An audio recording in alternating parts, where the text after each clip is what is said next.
Welcome back, everybody, to Fantasy Fest here on Fantasy Pros MLB. Don't forget to like, share, and subscribe. And of course, if you can't be here live for all of the fest, don't worry. It's going to be up on our YouTube channel. And don't forget Best of the Fest as well, which is going to be up on the audio version. Also, the playlist will be there, all the videos. So don't worry, you won't miss a thing. But we're happy for those of you who are joining us live here and want to take some questions for our next guest.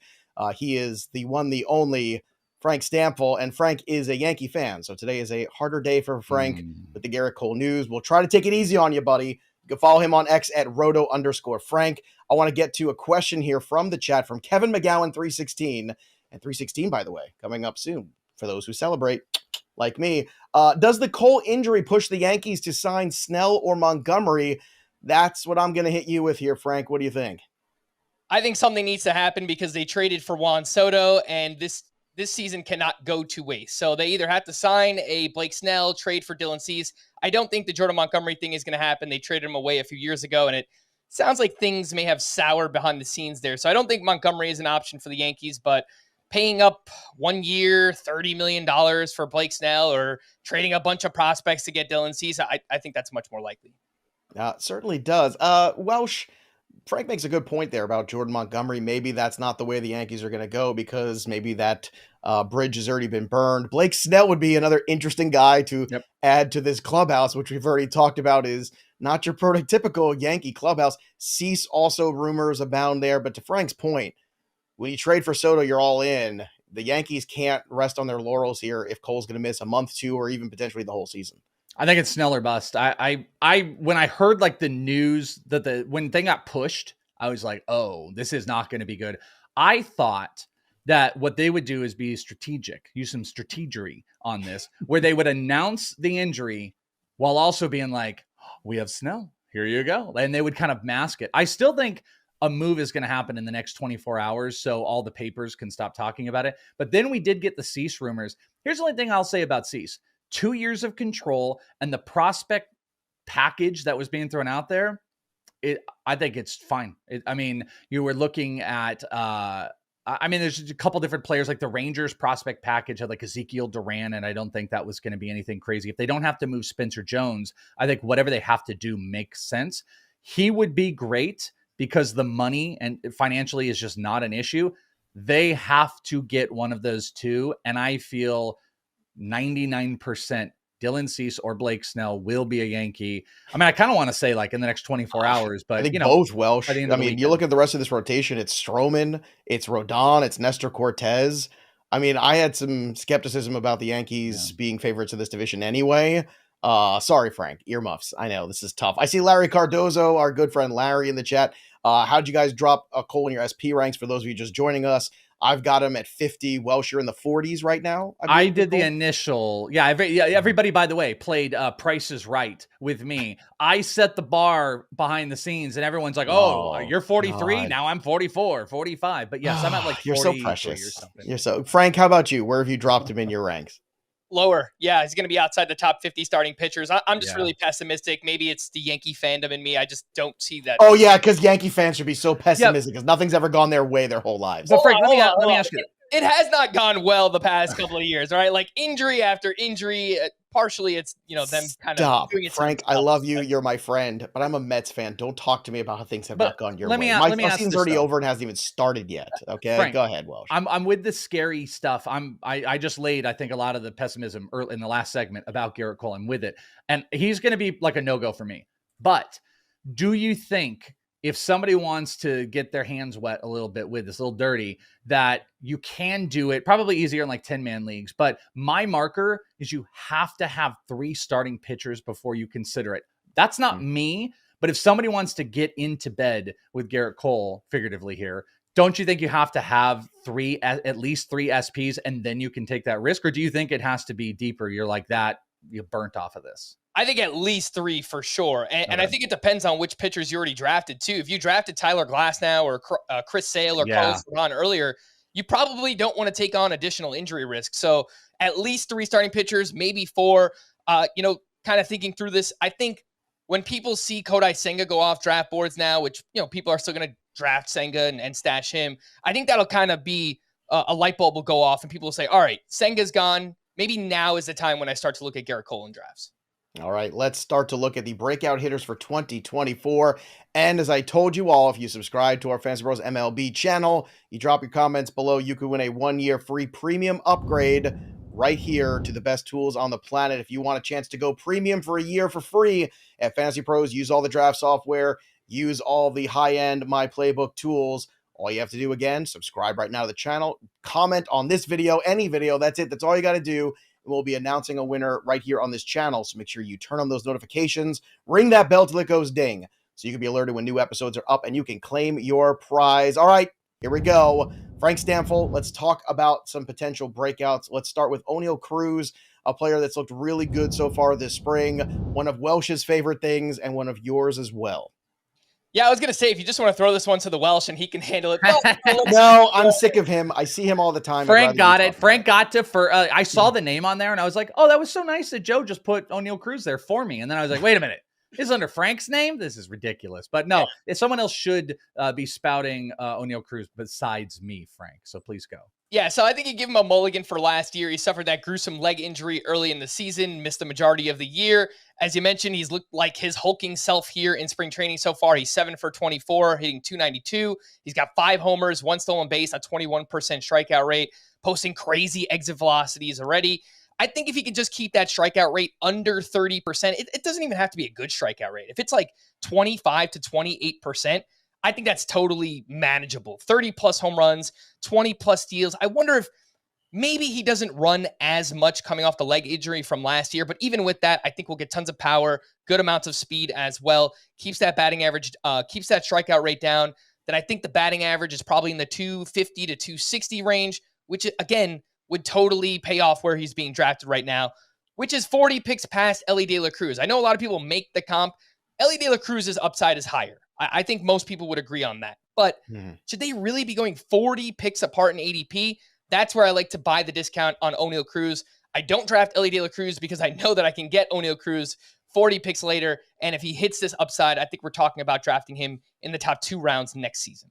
That's exactly the argument that Welsh was making on the show a couple weeks ago, which is it's not that you don't like Elly. We all love Elly, but it's a big gap between Cruz and Cruz, so to speak. And I think it's certainly worth noticing and especially in salary cap drafts too, when you only have certain dollars to spend and you're looking for the same kind of profile player.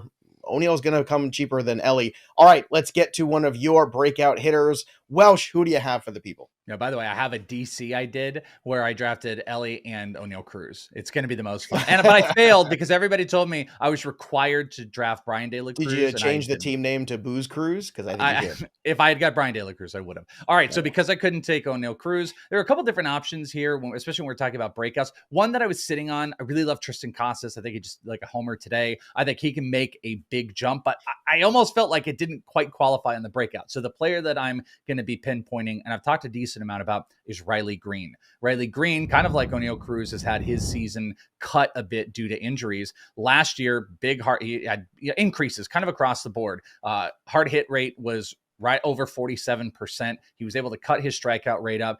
One of the most impressive things was the batting average too. He ended up hitting 288 with an expected batting average of 289. That's top 8 percentile of the league. His hard hit average exit velocity went up 2 miles per hour. He went over 2 miles per hour on his max EV. Barrels increased to 10%, or I'm sorry, 11.3%, and went into the double digits. Here's the deal. Like the stats and the counting stats have not really quite caught up. I think Riley Green is a guy that's going outside the top 100 that can steal some double digits, 10 to 15, somewhere in there.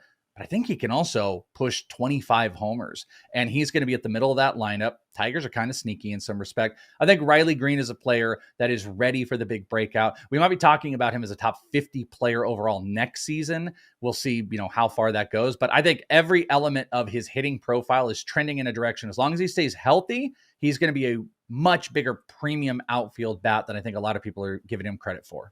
One of my favorite breakouts is Minnesota Twins second baseman Edouard Julien, who everybody knows last year I was very much on. He did get a little bit of time with the big club, but got sent down. When he came back, though, he showed you those on-base skills that were so good in the minor leagues. Nearly 400 OBP guy there. Guess what? In the second half last year, over 66 games, a 400 OBP. If you're playing in those formats, folks, Edouard Julien is somebody you need to be targeting late in drafts. He's still got some pops, got some power as well, 16 homers last year in some limited time. But this is a player that I keep comparing statistically to Jose Vidro. He's going to hit for a decent average. He is going to be very steady. He's going to get on base a ton. He's got some pop. In terms of speed, I don't expect too much from him in that department necessarily. But if you look at the minor league track record again, this is a player with a 285, 437 OBP, and a 487 slugging percentage. So that, my friends, is a very dangerous player. Guys who get on base are going to score points in points leagues. Guys who get on base are going to help you. Overall, they're going to score runs. They're going to be in positions to do good things for your fantasy team, basically. Frank, let's go to another one of your guys here on your list for breakouts in 2024 from the hitting department. So let's go with Seiya Suzuki, who so far has had an up and down career, but we've seen flashes of brilliance like we did in the final 2 months of the season last year, where he slashed 356, 414, 672 with 11 home runs. I think everything is there for the breakout here with Seiya Suzuki. He hits the ball hard. He's fast. He actually has really good plate discipline. So regardless of format, I think you can get 30 homers. You can get 10 to 15 steals. That obviously helps you in roto or head-to-head categories. And then if you play in a points league because of that plate discipline, I think that will help you out a ton as well. So finally, waiting for Seiya Suzuki to put it all together, I think this is the year that it happens. Great question here from Derek Johnson here in the chat. Feels like no one's talking about James Outman. Is everybody out, man? See what you did there, Derek? Dad jokes will get you far in this chat. Frank, what do you think about this? I mean, Outman was a guy that people were saying, oh my goodness, in April they were talking about him as being the rookie of the year, and then crash landing, did rebound a little bit in the second half. Is Outman a guy that people are forgetting about in 2024 and they shouldn't? He certainly could be. He's been kind of a tough player for me to figure out. He has a good eye at the plate, but he also swings and misses at a lot of pitches inside the strike zone. So you get an elevated strikeout rate, which I think is going to lead to streakiness. And we saw that from him last year where he got off to the awesome start. And then there was like a 2-month span where he was basically unusable for fantasy. And then he finished the season strong as well. Even if he's hitting in the bottom of that Dodgers lineup, the bottom third, still could get a lot of counting stats because we're talking about Teoscar Hernandez and Max Muncy hitting ahead of him as well. It's an intriguing skill set. I think there's a chance we can get 25 home runs, 15 steals. He's certainly a player that we could all be sleeping on right now, but admittedly, he's kind of been a tough one for me to figure out. Welsh, the next guy on your list, is one of my favorites too. I just drafted him in Razslam. I drafted him a couple other, actually in the best ball league, I believe. Did I get him or did you get? Well, I thought one I of don't us remember. Yeah, I don't remember. It was a blur. A lot went on that day. It was a lot. But we're both excited for this Yankee, which should maybe make Frank in a little bit of a better mood. Yeah, I'm not doing this just to like get Frank's mood up a little bit off of the Gerrit Cole news, yeah. But I think Frank is somewhat in. I don't remember what level you are, but I'm picking Anthony Volpe here because I am continuously impressed with players. Because if you want to like think about growth from a long-term perspective, when a guy can go 20, almost 25 while hitting 209, you could start to play some like projectable sides of like, all right, well, if this guy can start to hit, if he can start to make better contact, that's something that Volpe did do in the minor leagues. He would face adversity and he would bounce back. He has a streakiness to him, but this is a player while hitting poorly. Part of my Ellie De La Cruz stuff earlier was like, what dude, steal like 35, whatever the number was, 37 bases while hitting a $191, stole 19 bases in the second half while hitting a $191. Imagine when he's getting on base more. And that's kind of the same thing with Volpe. Hitting 9, if you're going to be hitting 9 on this team, there's actually a lot of great run opportunities if you're going to hit him at the bottom of the order with guys like Soto and Judge at the top. But I think he's going to continuously steal aggressively. He's shown that he's got that pop, which he put out. And not that I want to pick on like spring stats as something to be like, hey, everybody, check this out. But he is hitting 300 in spring. He has cut his strikeout percentage compared to last season, walking a little bit more. And he's already stolen 3 bases in 11 games in spring. So I feel pretty good about that. I think Anthony Volpe is ready to break out. Even on the low side of batting average, he could easily walk into a 25-25 season. But imagine if that bounces back to 260. He could score 100 runs in that Yankee offensive lineup, and he could steal 30 bases. So I think he's just a great post 100 guy, and I think he's ready to break out. This is a guy breaking out after hitting 21 homers and stealing 24 bases. If you're joining us live, and I know you are because you just heard me say that, we're going to be putting a poll up right now about your favorite breakouts potentially. So here are some of the names: O'Neal Cruz, Riley Green, Anthony Volpe, and Christian Encarnacion Strand. We want to hear from you. Who is your favorite breakout candidate of 2024? I know Frank's got a few other ones we're going to chat about. I've got one more I want to throw out there as well, which is Josh Naylor of the Cleveland Guardians. Now, Naylor last year made improvements pretty much across the board. Ironically, the only place he didn't improve was games played: 122 in 2022 and 121 games in 2023. He drove in 97 runs last year. That was an increase. He actually had a batting average increase of about 40 points. He had a 30-point increase to his OBP. Same could be said of his slugging. Almost a 75% increase, a 75-point increase in his OPS. So Josh Naylor is a player that I think is right on the precipice of breaking out. He was a player last year that Ariel Cohn pointed out to us in ATC projections. They really liked him, and they said his ADP is way too low. And because the games played was still a little low, we didn't see the full breakout. Had this guy ended up hitting 25 homers, driving in 115 runs potentially, and scoring potentially more runs with a better lineup around him, hopefully this year. The Cleveland lineup was not a good one last year. Let's hope that some of the kids that are coming through the system can help that out a little bit. But even just staying the course here for Josh Naylor at the current ADP that he is, with the skill set he has, and not to mention, oh yeah, he also stole 10 bases along with that. Josh Naylor is one of the most undervalued guys. I think he's on the precipice at age 27 of breaking out. Frank, there's a guy on your list that some might argue broke out last year. You got a couple guys on this. Jake Berger is one of them. So let's talk about Berger for a second, because this is a player last year with the power department really just popped, ended up getting traded midseason. A player people were waiting for the shoe to drop, and really it never did. Berger just continued to just drop bombs everywhere. So what's your expectations for Berger in 2024? Do you think there's actually a better plateau for him than what we saw last year? I do think there's a chance, because once he got traded to the Marlins last year, he changed his approach, and 53 games in Miami, Jake Berger hit .303 with 9 homers and .860 OPS and just a 22% strikeout rate. That was 32% with the White Sox. So a very clear change in approach here, where maybe he sacrificed a little bit of power, but he got a lot more batting average out of it and made a lot more contact. Still hit the ball extremely hard. Jake Berger is among the league leaders in exit velocity. Each year he's been in the league so far. He barrels it up a lot. People might worry about him playing in Marlins Park. He's one of those guys that hits the ball so hard, it does not matter where he plays. So if we see part of that approach change kind of carry over here into 2024, I think he can kind of blend the skill sets together, and we can get something like a 260, 270 batting average, 30 plus home runs, and obviously tons of RBI hitting in the middle of that lineup. So I love what I saw from Jake Berger. I'll give you another one here, Joe, who broke out last year, but he's not being treated like it. And it's Nolan Gorman. The ADP is around 170. He hit 27 home runs with 7 steals in just 119 games.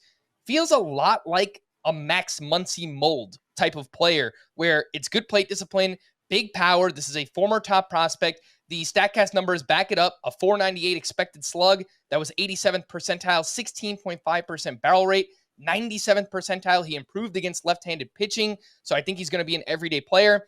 The next hurdle for him, much like Josh Naylor, is staying on the field.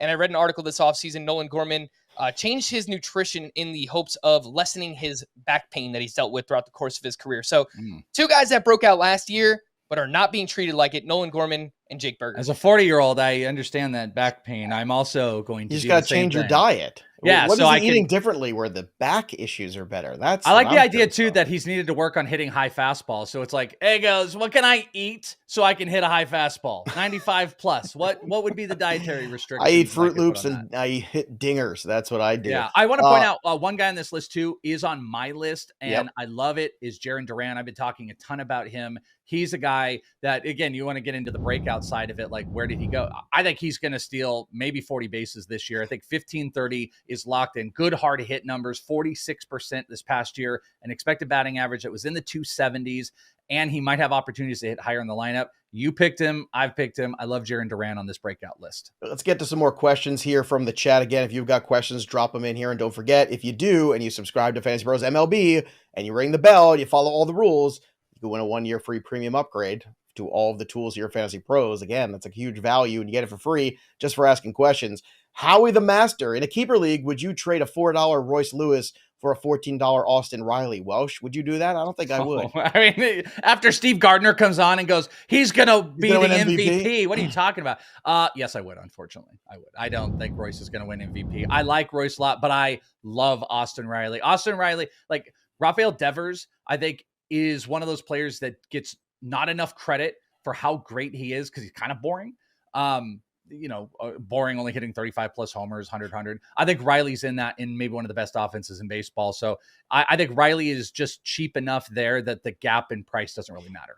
All right, Frank, what's your take on this? Would you, again, it's a situation where you're talking about dollars and you're saving $10 here to go from, Royce to Riley here. I think the $10 difference is significant. Do you agree? No, I would go with the Welsh here. I agree with Austin Riley. He's just so proven. You look at what he's done the past couple of years. It's the same line year after year. He's hitting 270 with 30 plus home runs, locked into one of the best, if not the best lineup in all of baseball with the Atlanta Braves. I like Royce Lewis. I think there's a lot of talent there. There also have been big injury concerns throughout his career. So I kind of want to see him do it. $4 is obviously great if you have him in a keeper league, but give me Austin Riley for $14. I like that a little bit more. Okay. Another question here from the chat. This one's about Chris Sale, which I think is, boy, oh boy, there's $1 million question for you. Famous Jay wants to know, can Chris Sale be a quote unquote breakout or re-breakout? Frank, I'll start with you on this one. Look, Chris Sale has had a great career. Obviously, the last few years have not gone his way. Injuries and some bizarre injuries at that too, where circumstances just have not gone his way. Does he get a refresh at Atlanta? Does everything break right for him? Or is this just prolonging the end, which might be near? I think so. I think the re-breakout could be here for Chris Sale. Alex Anthopoulos, who runs the Atlanta Braves, is obviously really, really smart. He's made some awesome moves over the past couple of years. He was in trying to get Dylan Cease. He said the price was too high. He pivoted, traded for Chris Sale, who's looked really good so far this spring. The velocity has been up. You mentioned he's dealt with some fluky injuries over the past couple of years. If he stays healthy for 140 plus innings, I think he easily pays off his draft costs here as SP 30, SP 35 in that range of the ADP. I don't have any shares of Sale yet, Welsh. Do you? And if so, how do you feel about them? Didn't I? I think I took him in the Dinger draft that we just did, or at least I've been targeting. We thought him. We took everybody in that draft. Yeah, I got all the guys. That's a great sell. We were just so excited. We were JoJo the Idiot Circus Boy and Tommy Boy. We were just so excited to be drafting. I wasn't super into the crazy increase that was going on, but he's looked fantastic. He's got some of those injury problems. If we weren't all so staunch on this Gerrit Cole side, it would be a great question to be like, hey, what do you think, Gerrit Cole or this SP 31 or 35 of Chris Sale? It's not even in question now, even though Sale has injuries that we're kind of worried maybe head to head, like on the back half of the year. But I'm in for Sale. He looks phenomenal in spring. He's healthy right now. I'm taking healthy right now over boy, I hope he's okay. And that's kind of where that Gerrit Cole stuff comes from. Well, look, the strikeout rate was still there last year, 125 Ks and 102 innings. So that's the one thing you can still kind of hang your hat on. Before we get to another question here that I've got for Frank about a breakout from last year that he's dragging over, I want to get to the results of our poll. Who do you think is the biggest breakout potentially of 2024? We asked you, the people, and you responded. O'Neal Cruz, Riley Green, Anthony Volpe, or Christian Encarnacion Strand. The big winner, Mr. Cruz. O'Neal Cruz, 58% of the vote. There you have it, gentlemen. Riley Green was second with 22. Anthony Volpe with 11%. And CS, just 7%. It's a little sad, I got to say. Frank, one of your favorite guys last year, we talked about him a lot. Logan O'Hoppe, the catcher for the Los Angeles Angels. He flashed the power. Then he got hurt. Came back at the end of the year. Flashed the power again. You're all in once again. And he is one of the values at catcher this year. So how excited are you about drafting Logan O'Hoppe in 2024? Yeah, very excited. I'm pretty sure I was on this exact program last year and I was hyping up Logan O'Hoppe. We should have done Welsh. We should have had the clip ready to go. That would have been awesome. We didn't even need Frank to talk about it. We could just run the clip from last year. That would have been way better. Yeah. Let's do that. Unfortunately, he suffered a shoulder injury, which derailed most of his season. But when he was healthy, you mentioned Logan O'Hoppe produced big power, 14 home runs in only 51 games, a 15.6% barrel rate. That was second at the catcher position behind only Sean Murphy. Now his new manager, Ron Washington, is talking about playing O'Hoppe 125 to 135 games. We're talking about massive playing time here, assuming that he can stay on the field. If you play in a one-catcher league, you can wait until one of the last rounds of the draft and still get a really good catcher. And I think Logan O'Hoppe is in that mix. In a two-catcher league, you probably got to target him a little bit higher than that. But yeah, I love the power potential here, and especially the playing time upside for Logan O'Hoppe. Is O'Hoppe your favorite catcher value to Welsh, or are you still a Moreno guy?